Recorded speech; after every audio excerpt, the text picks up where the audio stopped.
Since the passing of Ozzy Osbourne, I have seen a couple of videos claiming that Ozzy was on his way to hell because he deemed himself the Prince of Darkness.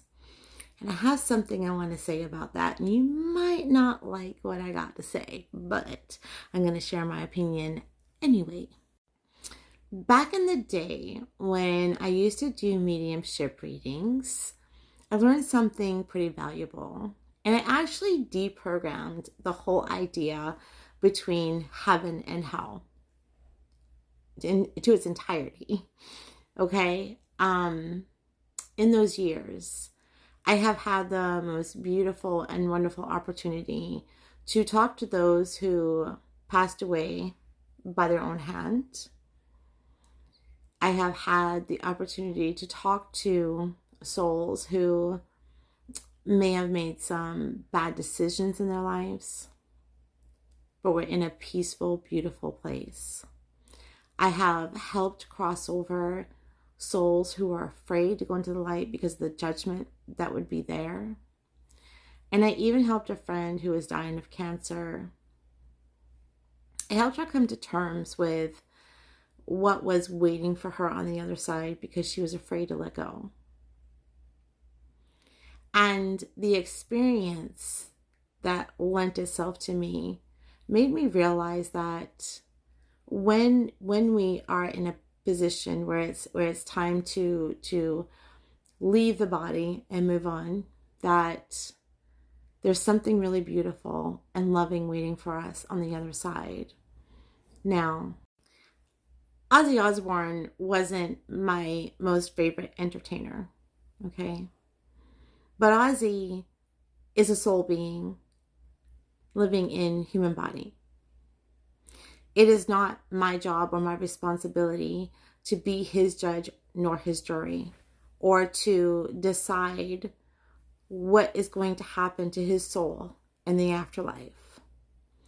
That's between God and Ozzy. Something else very valuable I've learned is that spiritual arrogance is usually a sign of a deep level of insecurity.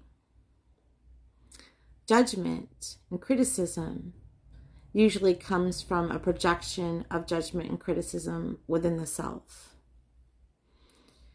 So I'm going to set an invitation here for you. If you find yourself in a position where you are believing that you have all the answers as to what is going to happen to somebody else's soul beyond this life, I ask you to take a moment, take a pause, and take a breath and love yourself deeper. If you find yourself on here or anywhere in life actually judging and criticizing others, I ask you to set an intention to become more aware of when you are setting judgment and setting off criticism. And when you come into the awareness that you're judging and criticizing, I'm going to ask you to take a pause, take a breath, and to know that you are truly loved.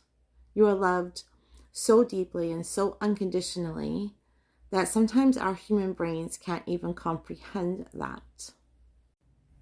And if you are somebody who is at the hands of another who is dealing out spiritual arrogance, judgment, and criticism, let me remind you that if somebody isn't willing to look at their own healing, and somebody isn't willing to look at their behaviors, and they're going to continue on, even if your expression with them is that it's hurting you or causing you some energetic imbalance, that it's your responsibility to put up boundaries of what you are willing to accept and what you are not willing to accept. We can love people from afar.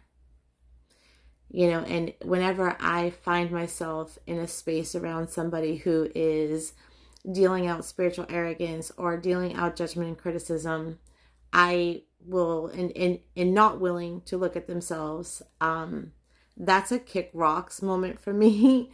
And a place for me to start putting up my boundaries and not allowing that into my field. I can love people from afar. And I even believe and have hope in humanity and people, that people at some point will be willing to look at where they need to heal and look at where, their behaviors might be hurting others or causing, harm onto others. But mostly where it's causing harm onto themselves. I always believe in that possibility, but I just won't allow it in my field. You don't have to allow it in your field. You can love people from afar and hope and wish and know that the very best is possible for them. Now, discernment is different. Discernment says, this doesn't feel good in my field, doesn't feel good in my system. I don't want more of it in my energy. Discernment can also say, this feels great in my system. I want more of it in my energy. We just want to be in that position, or remembering that love is the greatest weapon against anything that stems from fear. And the soul that you are responsible for is yourself.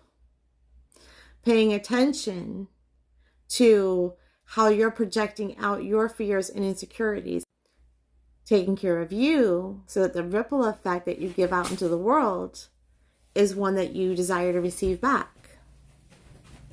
And for Ozzy Osbourne, may your soul rest in peace.